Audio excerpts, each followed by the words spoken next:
Y para eso entonces tenemos en este tema de las leyes del movimiento a Isaac Newton, que es físico y matemático, que fue uno de los más brillantes de la historia, que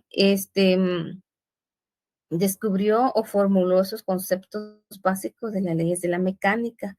Descubrió la ley de la gravitación universal e inventó los métodos matemáticos de cálculo, que hoy en día son importantísimos en el desarrollo de la matemática. También Newton fue capaz de explicar los movimientos de los planetas, la baja y el flujo de las mareas y muchas características especiales de los movimientos de la Luna y de la Tierra. También interpretó muchas observaciones fundamentales concernientes a la naturaleza de la luz. Sus aportaciones a las teorías físicas dominaron el pensamiento científico durante 2 siglos y siguen siendo importantes en la actualidad. Entonces tenemos acá este precursor, Isaac Newton, quien es dentro de sus investigaciones, quien condujo el desarrollo de lo que ahora se conoce como las 3 leyes del movimiento. Para ello, entonces, vamos a explicar un poquito esta información que él ejerció con una influencia trascendental en el desarrollo del pensamiento científico y el que se le conoce como el padre de la física. Entonces, vamos a tener dentro de este desarrollo del curso de física que en el libro de Serway o de Semanskin aparecen estas 2 imágenes que nos hablan sobre lo que son las leyes del movimiento. En esta primera figura tenemos este miembro del equipo de una escuadrilla que empuja hacia adelante un automóvil de carreras. La pregunta dice, ¿el automóvil lo empuja hacia atrás? Si es así, ¿lo empuja hacia atrás con la misma magnitud de fuerza o con una magnitud diferente? Estas son preguntas que nos lanzan en la introducción de lo que es las leyes del movimiento. También tenemos acá en otra figura dentro de estos libros que nos dicen un pequeño remolcador ejerce una fuerza sobre un gran barco y hace que se mueva. La pregunta dice, ¿cómo un bote tan pequeño puede hacer que se mueva un objeto tan grande? Ahí dice la referencia de Steve Raymond, quien da la referencia acerca de lo que es este concepto de física también, ¿verdad? Entonces, después de tener ya a varios de tener ya una información de introducción de lo que es las leyes del movimiento, estamos hablando acá de ya objetos o partículas que intervienen ciertas acciones o ciertas personas en la que dan o ejercen cierta fuerza sobre los objetos y también al realizar esa fuerza, entonces cuál es esa magnitud que tienen estos objetos, si tienen la misma dirección o cambian. Aquí entonces ya estamos hablando referente a los vectores que también hemos venido estudiando en relación a lo que es el curso de física para interpretar el lenguaje que usamos en física, ¿verdad? Como los escalares, la magnitud, la dirección, cuando hablamos de un plano cartesiano en el cual siempre nos dirigimos para realizar cualquier actividad o acción. Entonces tenemos que dentro de la primera ley de Newton o ley de la inercia que se le conoce, tenemos que algo muy importante. En el libro de Semanskin aparece, voy a ir explicando acá poco a poco lo que tengo en la gráfica. En esta diapositiva tenemos esta gráfica o estos dibujos en el libro de Semansky, en donde acá está de manera resumida las 2 fuerzas que se manejan que tenemos. Entonces, dentro de esas 2 fuerzas tenemos una fuerza de contacto y una fuerza de campo. Acá en el libro de Semansky nos explican que estas 2 fuerzas que se manejan en nuestro medio o para el estudio de física o el análisis e interpretación de los problemas. Es importante cuando nos hablan de una fuerza de contacto, cuando hay ciertas personas que contactan con esa partícula que está en movimiento y que son parte de realizar esa fuerza para que se lleve a cabo entonces ese movimiento del objeto o se dé también esa, em, suceda parte de lo que es la inercia dentro del movimiento de los objetos. Acá entonces en la fuerza del contacto, tenemos cuando una pelota, ¿verdad? Es pateada por una persona, ejerce entonces ejerce cierta fuerza y entonces acá nos dicen que esta fuerza es de contacto. También en la fuerza de campo nos indica esa fuerza que se va a impregnar dentro de cierto, por ejemplo, un imán va a impregnar esa fuerza de campo con cierto objeto por las características que presenta el objeto. Entonces, esa fuerza que se le va a dar al movimiento de la hoja de campo, en donde es una fuerza muy diferente a la fuerza de contacto, porque la de contacto nos indica en la figura, ¿verdad? Es como el resumen de todo lo que nos indica arriba, que es esa fuerza que una persona al realizar esa fuerza para que darle el movimiento al objeto, le impregna, ¿verdad? Entonces, estas son las dos fuerzas de contacto y las fuerzas de campo que tenemos en esta ley del movimiento. Acá nos dicen que los dos factores principales de los que es necesario reflexionar son la fuerza que actúa sobre un objeto y la masa del objeto. Quiere decir que esta persona está realizando cierta fuerza sobre este objeto y que este objeto tiene una masa, es decir, tiene un peso que puede darse en nuestro sistema internacional. Se puede dar esta masa en kilogramos, puede darse esa masa en diferentes presentaciones de acuerdo al sistema que utilice, el sistema de medidas que se esté utilizando. Entonces, acá, cuando hablamos de fuerza, ¿verdad? Vamos a hablar de cierta fuerza que se va a tener sobre cierto objeto, pero que siempre van a haber dos fuerzas, una fuerza de contacto y una fuerza de campo. Vamos entonces a hablar sobre estas distintas fuerzas de manera resumida que nos indica el libro de Semansky, que también ahí en la página 100 pueden ustedes darle como una guía para poder realizar el curso y si tienen preguntas, pues irlas realizando y que con gusto las puedo ir contestando en el desarrollo del curso.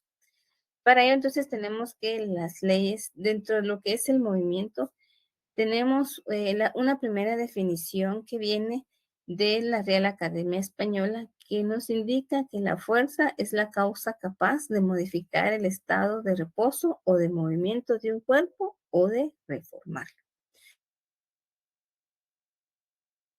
Entonces, esta es una definición de la Academia Española. Teniendo ya esta definición, ¿verdad? Que tiene ya toda la relación con lo que son las definiciones de los diferentes autores en el curso de física. Entonces nos indican que en el ya como definiciones de lo que es la fuerza, nos indican en los libros que una fuerza es capaz de poner en movimiento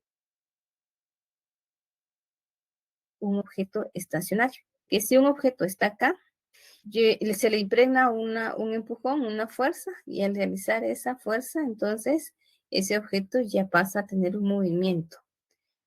También se acelera o frena un objeto en movimiento o cambia la dirección en que se mueve a raíz de la forma en que se va a realizar ese empujón al objeto que está estacionado.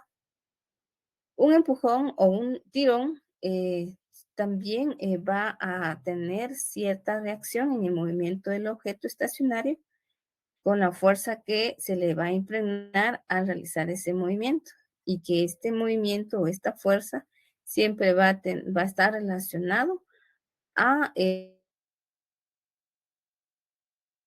un plano cartesiano, dirección, y esa dirección va a tener, ese movimiento o ese objeto va a tener una dirección. Algunas veces, de acuerdo a la forma en que le dan la fuerza o el tirón o el empujón, puede ser esa dirección y esa magnitud que vaya a tener esa relación del movimiento.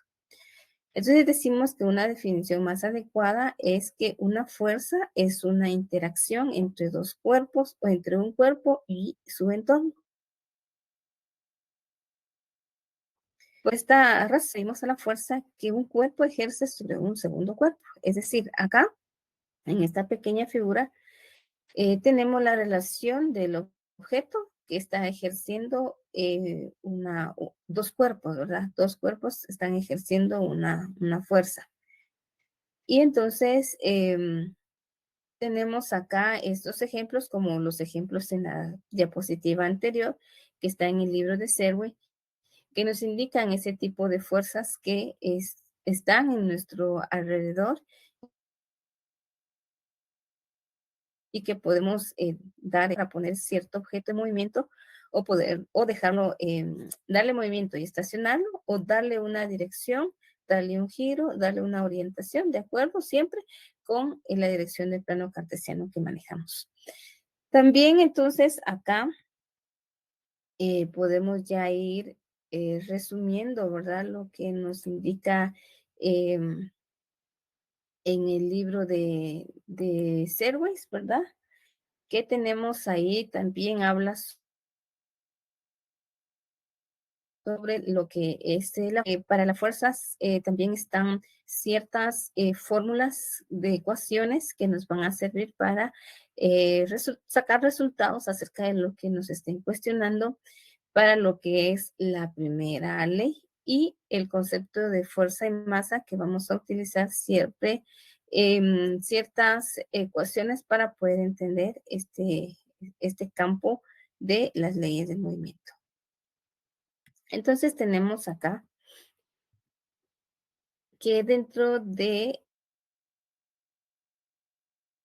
las definiciones de fuerza vamos a encontrar lo que es la fuerza neta, vamos a ir definiendo, ya vimos lo que es la fuerza, solo fuerza y que es esa fuerza, esos dos tipos de fuerza que encontramos y que se le puede impregnar esa fuerza o ese tirón a un objeto que está estacionado para que tenga un movimiento. Entonces, tenemos una definición común de fuerza que nos indica que una fuerza es algo que puede cambiar el estado de movimiento de un objeto.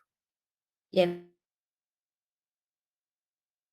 hacer ese estado de movimiento, cambia por lo que es su velocidad. Es decir, que este objeto, una fuerza es algo que puede cambiar, ¿verdad? Acá subrayé puede porque este, este objeto que está siempre dentro de un plano cartesiano, puede ser que cambie ese estado de movimiento y que impregne una velocidad de acuerdo al objeto que se esté moviendo.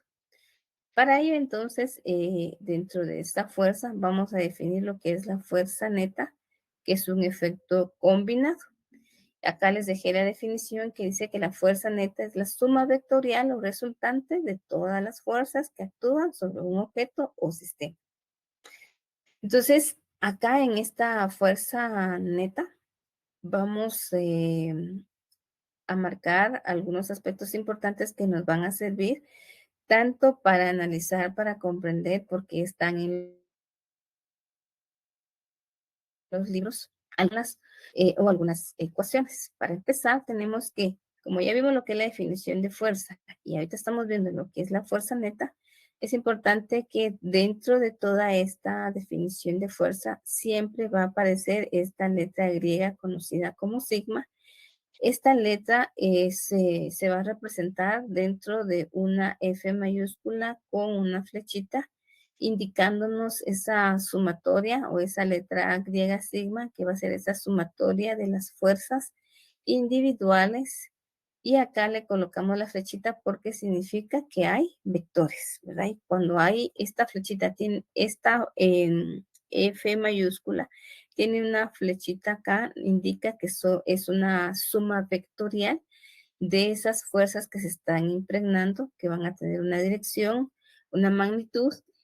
Entonces, recordamos siempre, ¿verdad? Que como esto es un vector, nuestra fuerza se puede manifestar de diferentes, al impregnar esa fuerza o al darle ese estirón,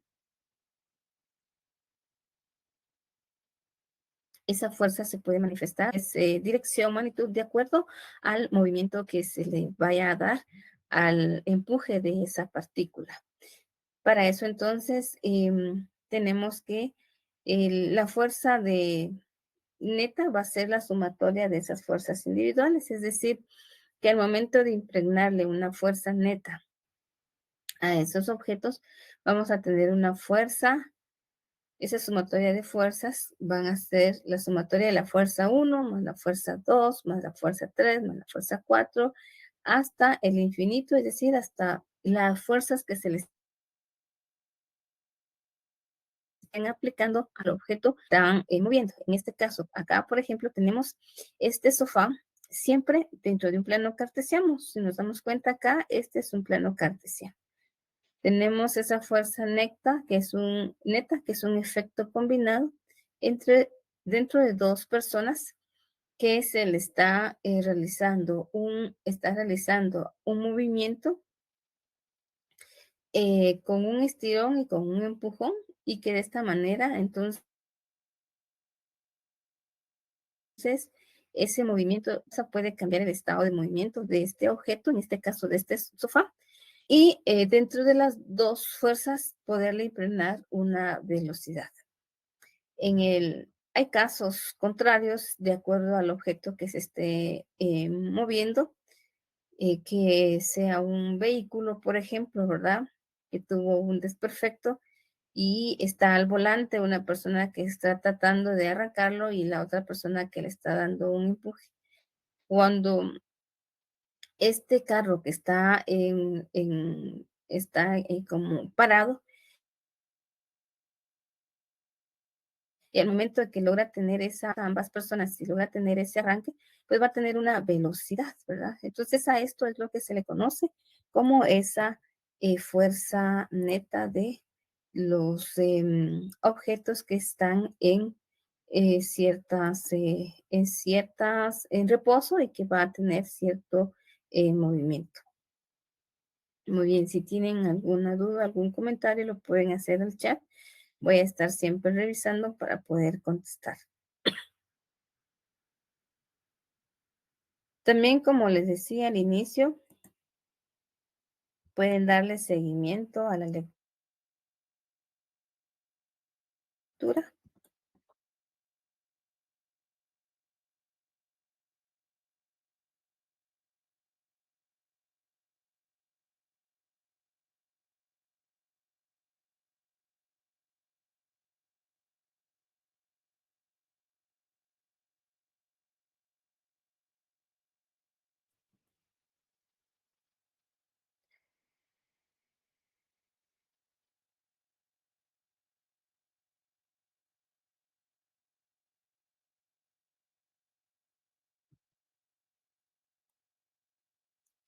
Muy bien, entonces les decía que ya revisé el chat y no hay ninguna duda, ninguna pregunta. Entonces les decía que podemos ir realizando nuestras preguntas o nuestras dudas y que siempre le puedan dar lectura al libro que se les ha dado como referencia para que podamos ampliar un poquito la información acerca de lo que estamos trabajando, ¿verdad? El día de hoy. Entonces, vamos a continuar ya que no hay ninguna duda por el momento.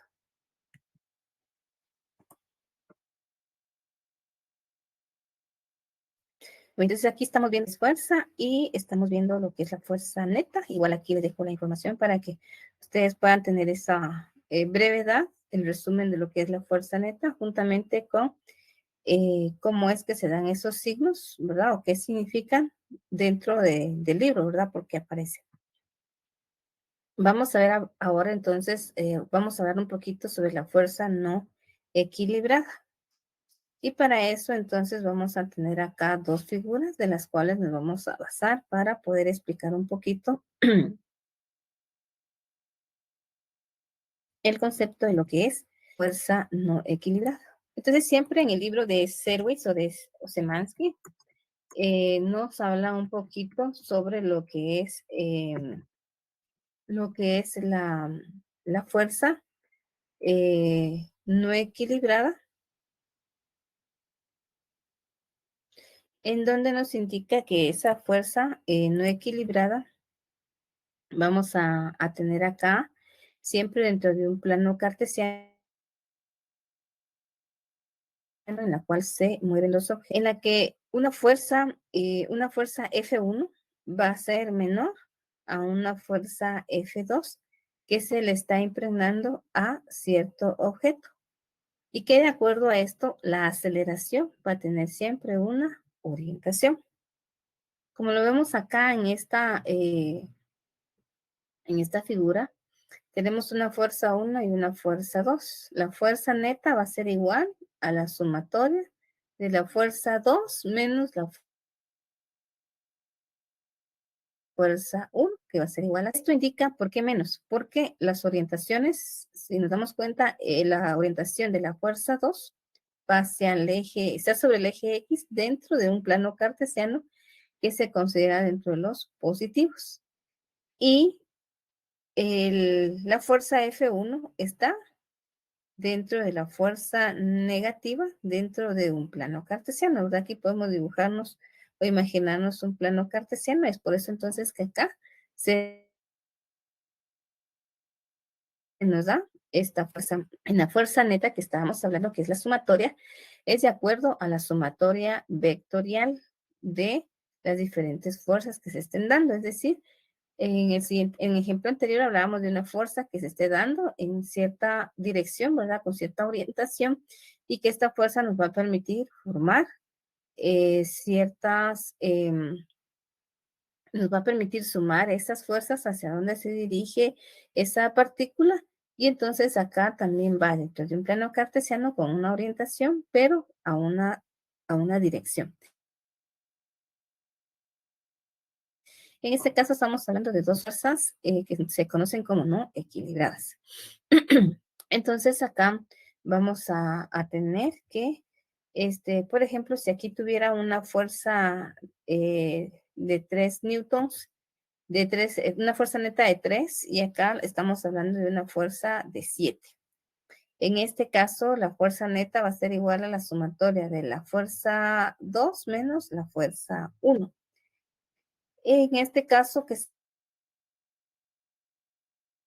sería la sumatoria de 7, ¿verdad? 3, que acá nos va a dar entonces un total de la fuerza neta que se está impregnando sobre este objeto, que va a ser igual a 4 newtons, es esa fuerza neta que se le está impregnando a cierto objeto. Entonces, no es tan difícil, ¿verdad? Solo es ir interpretando y analizando las mismas gráficas que están en los libros para poder ver de dónde salen esas fuerzas o qué significan esas letras. Vamos a pasar entonces a la ley de la inercia, la primera ley de Newton del movimiento, de es importantes que nos van a servir para darle continuidad. Como sabemos nosotros, ¿verdad? Galileo Galilei estableció el primer concepto de inercia y justamente cuando Galileo Galilei muere, nace Newton y a través de los años él repasa y le da cierta continuidad y cierta información a lo que Galileo Galilei ya había dejado establecido sobre lo que eran. En este caso, Galileo indicaba que inercia es la tendencia natural de un objeto a mantener un estado de reposo o de movimiento rectilíneo uniforme, que es una velocidad constante. Esta fue la definición que dio Galileo Galilei. Años después, cuando después de que muere Galileo, nace Newton, dice, la masa es la propiedad de un objeto que especifica cuánta resistencia muestra un objeto para cambiar es decir, que la masa es una medida cuantitativa de la inercia. Viene Newton y entonces a través de los escritos que ha dejado Galileo Galilei, inicia con la información para establecer lo que se le conoce, ¿verdad? Como el padre de la dinámica, el padre de estas tres leyes del movimiento, las leyes de Newton, conocidas como las leyes de Newton. Ahora, ¿por qué es importante entender estos conceptos, entender esta información, para qué es la inercia y qué es la masa o qué es la fuerza? Cuando se nos dan problemas, tenemos que comprender cuando nos hablan del masa, cuando nos hablan de inercia y cuando nos están dando la información de fuerza para poder explicar el problema e irlo interpretando y sacando la información dada, comparando con lo que nos hace falta, de acuerdo a lo que nosotros ya entendemos del problema, de qué es una inercia, qué es fuerza y que cómo se está planteando el problema. Muchas veces queremos arrancar del problema y está bien, pero cuando no tenemos los conceptos claros, si ustedes tienen los conceptos, que es la base de la física, y tienen lo que es la fórmula de las letras, todo lo que se utiliza en las ecuaciones en física, la interpretación para los problemas que se les presenten van a ser mucho más fáciles para el análisis y de cómo puede resolverse ese problema. Es por eso que iniciamos con el análisis de esta información o de algunas gráficas para poder determinar cómo es que se da a conocer esta parte de las leyes de Newton.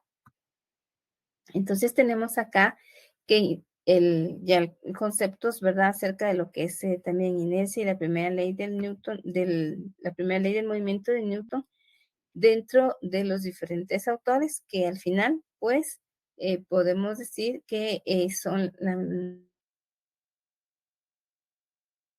mismas definiciones, palabras diferentes. Tenemos acá dentro del libro de Serway que nos indica si un objeto no interactúa con otros objetos, es posible identificar un marco de referencia en el que el objeto tiene aceleración cero. Dentro del libro de Szymanski nos dice que la primera ley del movimiento de Newton, un cuerpo sobre el que no actúa una fuerza neta, se mueve con velocidad constante, que puede ser cero y aceleración cero. Nos indica que todo objeto continúa en su estado de reposo o velocidad uniforme en una línea recta, en tanto no actúe sobre él una fuerza neta.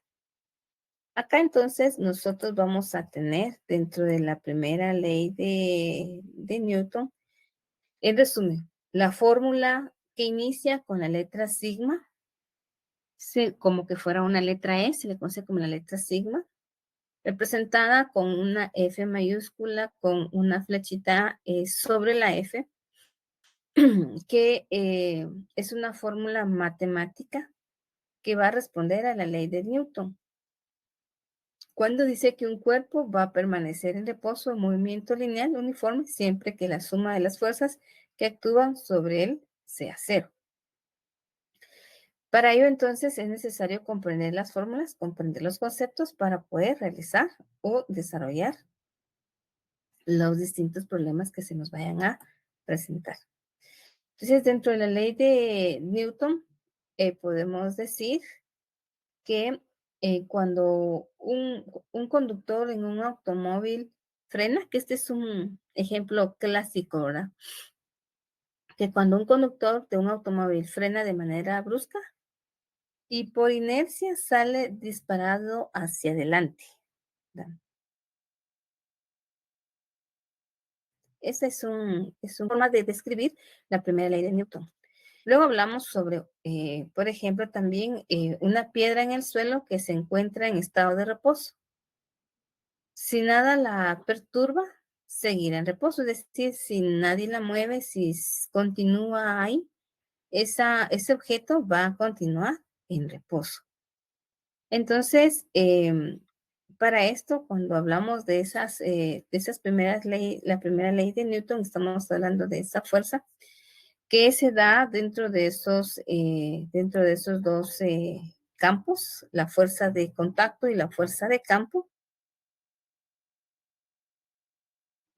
Una fuerza en la que ya vimos ese concepto de poder experimentar cierta fuerza y cierto empuje o cierto estirón para poder provocar una aceleración. Y que de acuerdo a la fuerza o al estirón que se le dé, de acuerdo a su orientación, entonces vamos a poder ver esa suma vectorial y aplicar cierta fuerza neta sobre los objetos. Entonces acá hablamos de la primera ley de Newton, nos indica, ¿verdad?, que si un objeto no interactúa con otros objetos, es posible identificar un marco de referencia en el que el objeto tiene aceleración cero. Cuando hablamos del marco de referencia inercial, nos estamos refiriendo cuando un objeto está en cierto lugar, ya sea en la mesa, en el suelo, y ubicada en algún lugar. Se observa y desde un marco de referencia inercial no hay una interacción con este objeto. Entonces, de acuerdo al movimiento que se le vaya a dar, entonces ya se le va a dar una aceleración y una aceleración cero en dicha dirección que va a tener ese objeto. Entonces, cualquier marco de referencia que se mueve con velocidad constante en relación con un marco inercial es en sí mismo un marco inercial. Entonces, de esta manera nosotros podemos interpretar lo que es en esta primera ley, lo importante que es la fuerza con también con las fórmulas matemáticas para ver seguidamente las ecuaciones. Y también es importante poder observar la información que nos pueden brindar acerca de lo que son los conceptos de masa que precursores anteriores nos habían dado y que de ahí viene todo el desarrollo de lo que es la física y tener el concepto de masa, que es la propiedad de un objeto que especifica cuánta resistencia muestra un objeto para cambiar su velocidad, que ya lo dejamos ahí establecido. Entonces, es necesario también tener la información que lo que es masa, cómo se va a interpretar internacional. Para eso, entonces, vamos a tener que, dentro del sistema internacional, vamos a dar aquí unas definiciones que nos van a servir para los ejemplos que vamos a ver. Acá les escribí como una nota y les dejé la información, porque algunas veces me dicen que la explico, pero que no la encuentran, ¿verdad? Entonces acá les dejé que la unidad de medida de la fuerza en el sistema sexagesimal, la unidad de medida de fuerza se conoce como DINA. O sea que en algunos libros van a aparecer DINA, que es fuerza de masa que se logra imprimir una aceleración que va a ser conocida como centímetros por segundo al cuadrado. Entonces, acá decimos que la fuerza, que es un vector, que es vectorial, una fuerza vectorial, va a ser igual a masa por aceleración. Esta va a ser nuestra fórmula de fuerza. Y decimos que la masa va a ser igual a 1 gramo y la aceleración va a ser igual a 1 centímetro por segundo al cuadrado. Es decir, que la fuerza se va a estar dando por gramos por centímetros al cuadrado, ¿verdad? Esa va a ser digamos que al darnos el problema, ese va a ser nuestro nuestro análisis o la información que se va a impregnar sobre cierto objeto para su aceleración va a ser gramos por centímetros sobre segundos al cuadrado. Entonces, DINA es la fuerza necesaria para imprimirle a un gramo una aceleración de centímetros por segundo al cuadrado de un objeto. Tenemos entonces que, por lo tanto, llamaremos DINA a la dimensional gramos por centímetros sobre segundos al cuadrado. Esto lo van a encontrar en algunos libros como definiciones o en algunos sin explicación, asumiendo esto solamente como resultado de tal problema, 8 gramos por centímetro sobre segundo al cuadrado.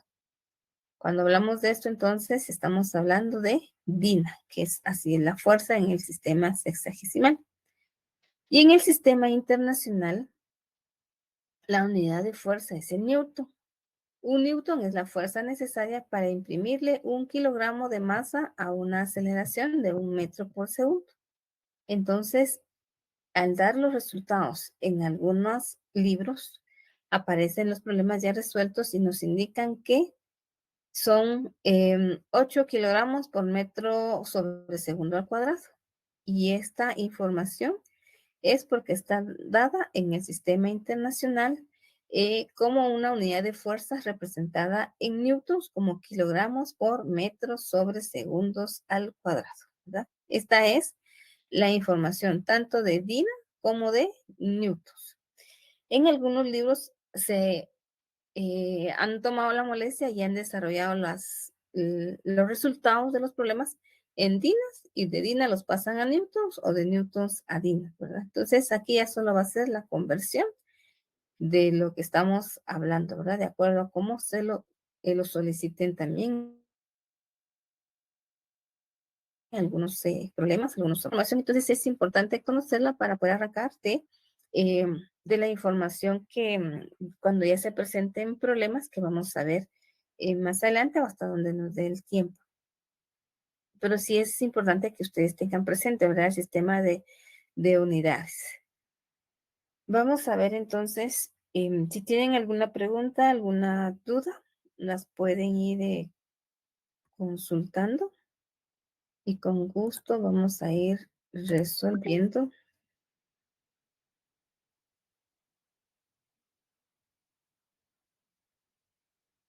Muy bien, tienen problemas de red, me indican acá.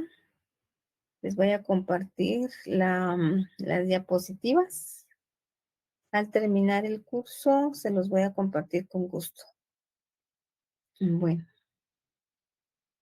no hay ninguna pregunta.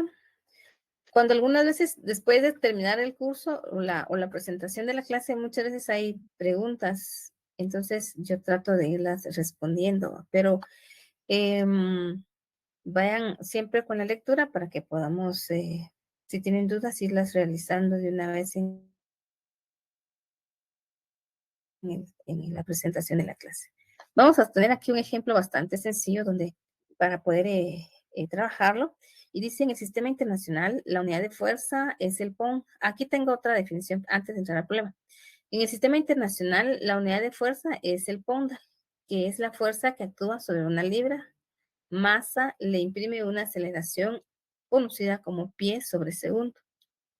En este sistema internacional, Poundal va a ser representado, este problema va a ser dado en libras por pie sobre segundo al cuadrado. Es decir, que aquí vamos a tener kilogramos, ¿verdad? Acá vamos a tener gramos por centímetros sobre segundos al cuadrado en la definición de DIN. En la definición del sistema internacional, va a ser impregnada la fuerza de Newton con kilogramos por metros sobre segundo al cuadrado. Y en esta otra, en el sistema internacional, esta fuerza es presentada como un poundal, que es libra por pie sobre segundo al cuadrado. Cualquiera de estas, de acuerdo a cómo se solicite, es donde viene el grado de dificultad de los problemas, en donde ya se necesita hacer la conversión. Vamos a hacer uno bien pequeño, cuya masa es de 500 gramos, posee una aceleración de 6 centímetros sobre segundos. al cuadrado. La pregunta dice, calcular la intensidad de la fuerza que se le ha aplicado. Entonces acá como primero tenemos que sacar los datos que ya tenemos. Dentro de los datos que tenemos nos dice que la masa son de 500 gramos y la aceleración nos indica que son 6 centímetros por segundo al cuadrado. Calcular la intensidad de la fuerza que se le ha aplicado. Nos están diciendo que calculemos la. Como recordamos, nuestra fórmula es masa por aceleración. Y aquí, por ejemplo, que nos estuvieran solicitando aceleración o masa, solo hacemos el despeje de la fórmula para sacar nuestras ecuaciones. Entonces acá es muy sencillo, ¿verdad? El ejemplo es bastante sencillo, solo para darles a conocer cómo la fórmula se puede realizar, ¿verdad? Y que nos están solicitando gramos sobre centímetros sobre segundos al cuadrado. Al realizar la operación, entonces, 500 gramos por 6 centímetros sobre segundos al cuadrado nos van a quedar 3000 gramos por centímetros por segundo al cuadrado. Que esta es la respuesta a la diapositiva que estábamos viendo anteriormente. Entonces, acá, esta misma respuesta, si la tenemos acá y nos la piden que la realicemos, que demos la información, ya sea en pound o que la demos en kilogramos. Esta es una respuesta en DINA, ¿verdad? Pero si la necesitan en newtons o en pound, esta respuesta la podemos convertir para poder realizarla. Estamos en kilogramos o en libras. Y esos centímetros puedes pasar a metros o pasarla a pie, de acuerdo a lo que nos solicita. En esta ocasión vamos a dejarla hasta acá para que podamos nosotros, por cuestiones de tiempo, para no interrumpir su siguiente curso, y solo les suplico que sigan las lecturas del libro para que podamos ir ampliando esta información acerca de lo que estamos viendo. La siguiente semana entonces vemos las otras dos leyes de Newton, la segunda y la tercera, ya con ejemplos. Estamos hasta acá entonces para no interrumpir su siguiente clase. Muchas gracias por su atención.